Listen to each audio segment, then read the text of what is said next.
Coming up. So she apparently thinks that the automotive industry might somehow be contemplating a return to the Caucasian male-centric business climate of the 1960s. Perhaps she thinks that business leaders are going to watch Ford versus Ferrari, which accurately depicts the 1960s auto racing world, and they're going to think, what? Boy, that race turned out pretty well, and I didn't see any female executives or car racers or African-American executives or racing drivers. Maybe we should return to that. Give me a break.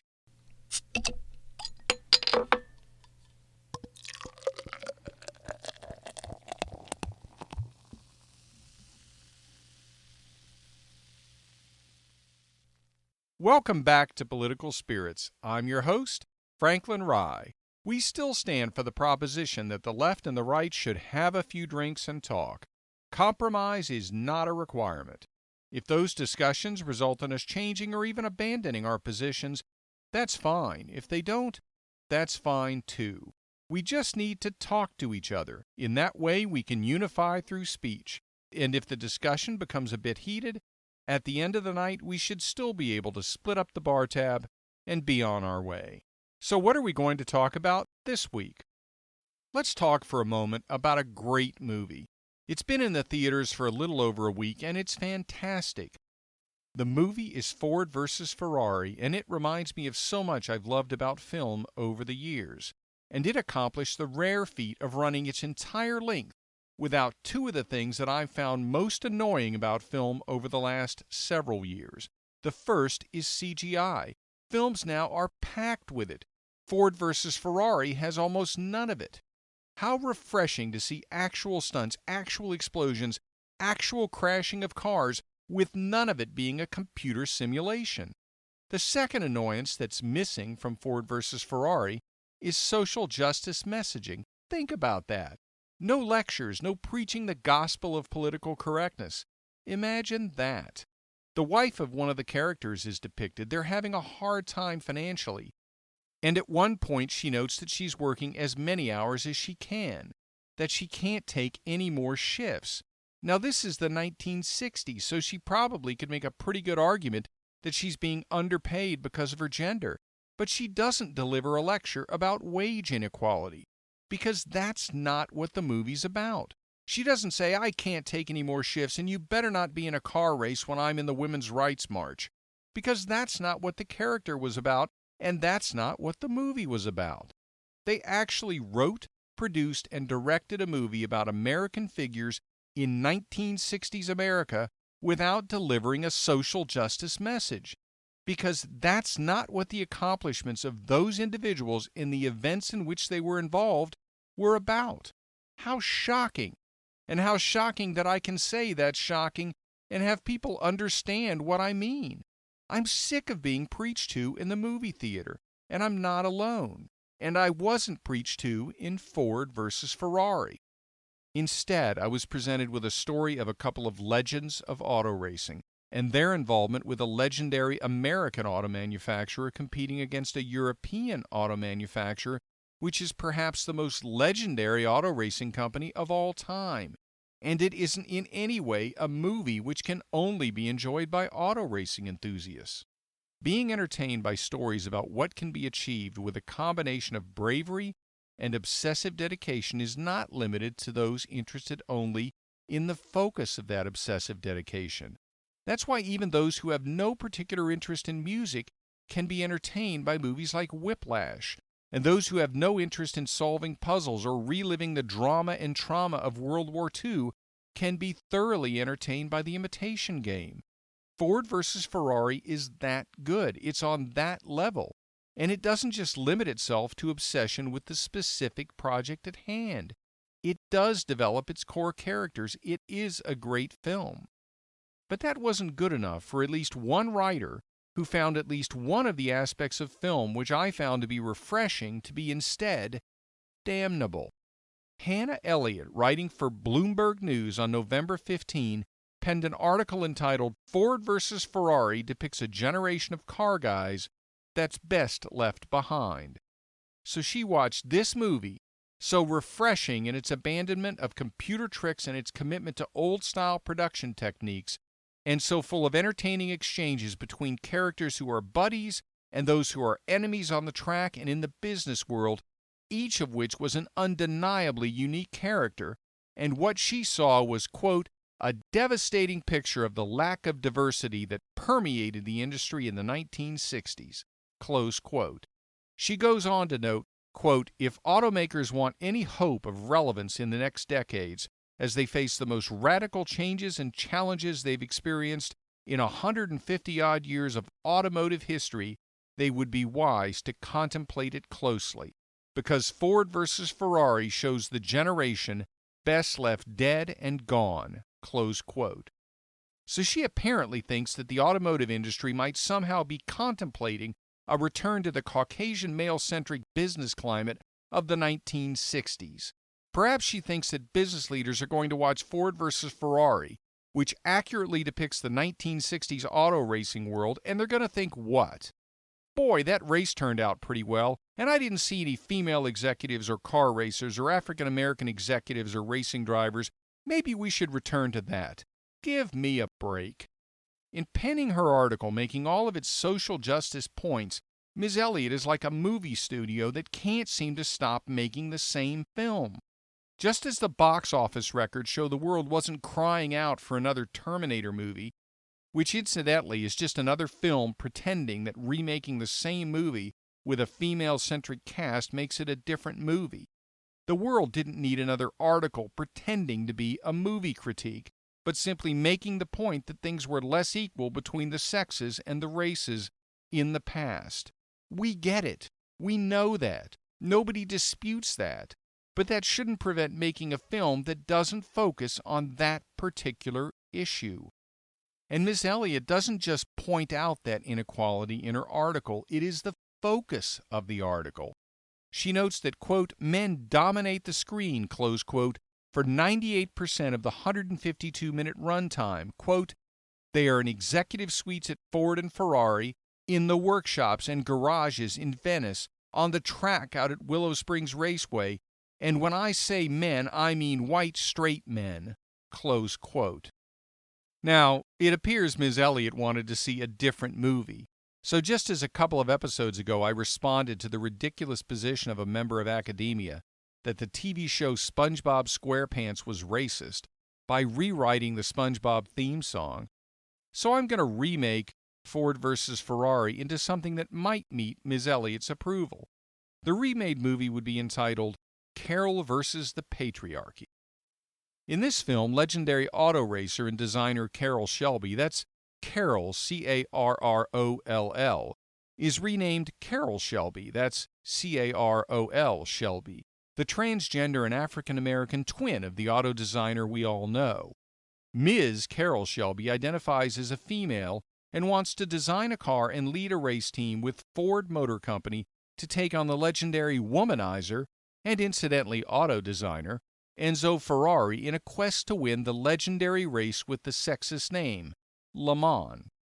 But as a transgender woman, this imaginary version of Carroll Shelby encounters untold obstructions placed in her path as she tries to achieve her auto racing dreams.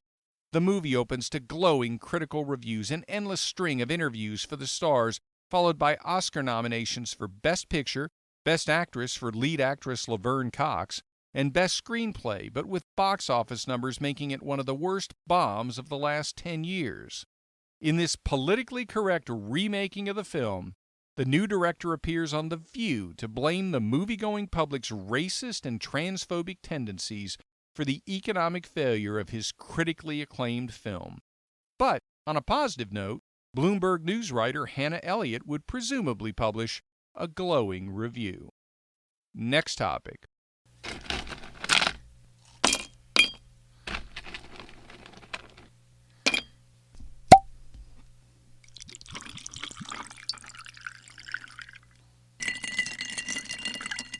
The impeachment assumption. Have you noticed how news sources and sites that are on the left, which of course are the bulk of them, seem to have been watching and analyzing a different impeachment inquiry than the news sources and sites on the right? Now, I've noticed the disturbing tendency of the sources and sites on the left to focus on the prepared statements of witnesses, and to some extent on the unfortunately misleading recaps given by Adam Schiff, rather than focusing on the questioning of the witnesses by Republican members of the committee. It is under that questioning that the certainty of the prepared statements has been replaced with much less certain terms like presumed and acknowledgments of not being present in meetings and on calls. So the insistence of the left media on focusing on those prepared statements is journalistic malpractice. But unfortunately, it's nothing new. But what's most interesting to me is the huge disparity between the way analysts have looked at the allegation at the heart of the claim that President Trump committed an impeachable offense. I've watched multiple analysts on left-wing shows claim that the impeachment inquiry testimony shows that President Trump refused to release foreign aid to Ukraine until it launched an investigation into Burisma and Hunter Biden. And I've heard multiple analysts on those shows claim that supports impeachment. And I don't get it. Now, I don't believe that the testimony in the impeachment inquiry has actually shown that President Trump held up the foreign aid to Ukraine until an investigation of Hunter Biden was conducted, or even that he threatened to do so. But let's assume for a minute that it did show that. So what? On its face, the video of Joe Biden expressly stating that he told the president of Ukraine that he had 6 hours to fire the corruption investigator in order to receive $1 billion in foreign aid from the U.S., cries out for an investigation once you realize that the corruption investigator was involved in investigating the company on whose board Joe Biden's son, Hunter, sat. And when you realize that Hunter Biden had no experience, no expertise in the oil and gas industry, no expertise regarding Ukraine, and didn't even speak the language, it's obvious he was underqualified or unqualified to sit on the board, and that alone cries out for an investigation. It makes it look like he was selling influence with the vice president. It makes it look like the vice president's office may have been for sale. When you realize that he was paid $50,000 to $83,000 per month to sit on that board, an amount which is excessive in the extreme for a company the size of Burisma, that cry out for an investigation needed to come from a bullhorn. If it was in fact delivered by President Trump, good for him. He ran on draining the swamp. So logically, why are commentators and frankly many members of the public in general who vigorously oppose President Trump reaching the conclusion that such a request by the president would support an impeachment? Or for that matter, if it doesn't, that it's wholly inappropriate, if not impeachable? I think the reason is because it comes with an additional assumption. And I think the assumption is at the heart of the difference between the way persons who support Donald Trump see him and the way persons who oppose Donald Trump see him. I don't think the persons who oppose Donald Trump are just seeing a demand that an investigation of Burisma and Biden be open to receive the foreign aid. I think the opponents of Donald Trump see that demand as necessarily coming with a second condition. And that condition is that the investigation had better find that the Bidens committed crimes, that they were corrupt. So the supporters of President Trump see the demand as a request for a legitimate investigation, and the opponents of President Trump see the demand as a demand for a rigged investigation intended to reach a predetermined outcome that the Bidens are corrupt. And that difference is at the heart of what makes this impeachment process so inappropriate and so dangerous for the country. Much of it is based on the assumption of ill intent rather than evidence of it. I look at a push for investigation of what on its face seems may be corruption, and I say the mere fact that one of the persons who may be involved in that corruption is a declared candidate for the presidency doesn't in any way insulate him from investigations. Opponents of President Trump act as if Joe Biden must be insulated from investigations, but I doubt seriously that they would have the same view if a Republican were the target of the investigations. I suspect they operate under the assumption that whatever President Trump does, he is motivated by self-interest and ill intent, never based on what is best for the country. It's time everyone recognized that he won the election in 2016 and that he isn't evil, that the goals he set out in that election are appropriate goals for a politician even if you disagree with them, and some of them, like ferreting out corruption, aka draining the swamp, are admirable, regardless of which side of the political fence you're on. Accept that and view the push for an investigation by Ukraine in that context, and you reach an entirely different conclusion about the appropriateness of the push. This impeachment inquiry should end now, and it should end without a referral to the Senate. Will that happen? It's possible, but not very likely. Next topic.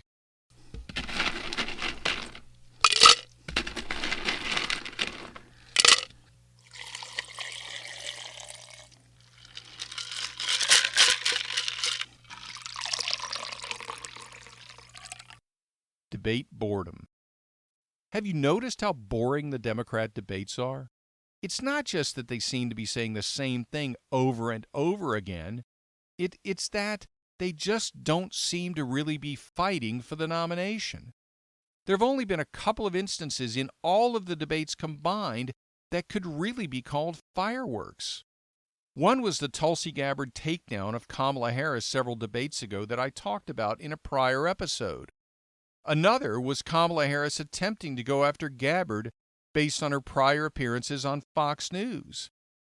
Other than that, all you really have is some comments and chuckling at Joe Biden by Cory Booker that you might argue imply that Biden is losing it, and the back and forth between Gabbard and Pete Buttigieg, where Buttigieg was visibly aggravated by Gabbard's attacks. That's it. Think about that.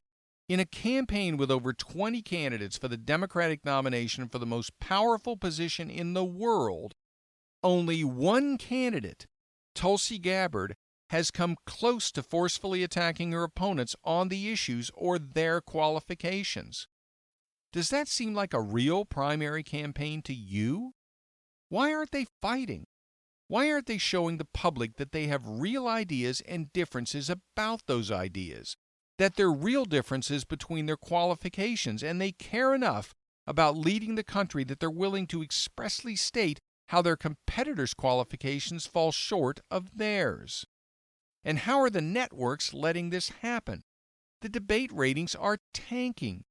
Even as the number of competitors on the stage has fallen, thus giving viewers an actual opportunity to see and hear what multiple candidates have to say in more depth, the number of viewers is collapsing. Why? It seems obvious. People want to be informed and entertained. There's nothing entertaining about a stage full of politicians droning on, saying the same thing they said in multiple prior debates. If they think they're better than the other guy, say so. And show it by saying what's weak and what's wrong with the other candidate, not just what's right. Otherwise, it looks like all they have is "we're not Trump." And you know what? In the end, that may be what it boils down to. We are not Trump, and that's not good enough. I don't see the voters, especially independents, accepting that stance. But the general election isn't here yet. What amazes me is that the networks are accepting that stance. And frankly, that should be more disturbing to all of us. Cable news and network news is a business. They're in it to make money. They shouldn't be willing to accept without pushback boring debates where nobody goes after each other. Now, obviously, they can't control what the candidates say, but they can ask questions that raise the potential for conflict. The fact that they don't is further evidence that networks like CNN and MSNBC, for example, have become actual extensions of the Democratic Party, and at times function as virtual propaganda ministries for that entity. Think back to the 2016 Republican primary. There were fireworks galore between the candidates, and they didn't just happen because of the presence of Donald Trump. Why hasn't one of the moderators asked a question to Tulsi Gabbard and Pete Buttigieg, requesting that each compare and contrast their military experience with the other and explain why one experience is more or less appropriate as preparation for being commander-in-chief? Why not specifically ask candidates to comment on the fact that Pete Buttigieg is mayor of a city of only 102,000 people, but wants to step from that position immediately to the presidency of a country of over 325 million people, with untold wealth and overwhelming military might? Why not risk serious blowback to prove that you're really interested in exciting exchanges by asking Elizabeth Warren to compare her health and vigor to that of her two fellow senior candidates, Joe Biden and Bernie Sanders? How about that for fireworks? How about asking Bernie Sanders why he thinks he's the best candidate even though he's an avowed socialist and just about every consultant on the planet has advised that the Republicans will run on a platform that the Democratic Party is the party of socialism? If the networks were really interested in airing captivating debates rather than making sure that they maintain their tight relationship with the Democratic Party, those are the types of questions they'd ask. And if they didn't, those are points about their competitors the candidates on the stage would make if they wanted to show they were serious about winning the primaries. And I remain serious about releasing an entertaining and informative podcast every week. Please join me. Be sure to tell your friends about Political Spirits and like the podcast on Political Spirits. And follow me and the podcast on Twitter at Franklin Rye. And remember, all episodes are now on YouTube as well, and the YouTube channel is named Political Spirits Network. If you're watching on YouTube, be sure to like and subscribe and hit the notification bell. This is Franklin Rye. Thank you for listening.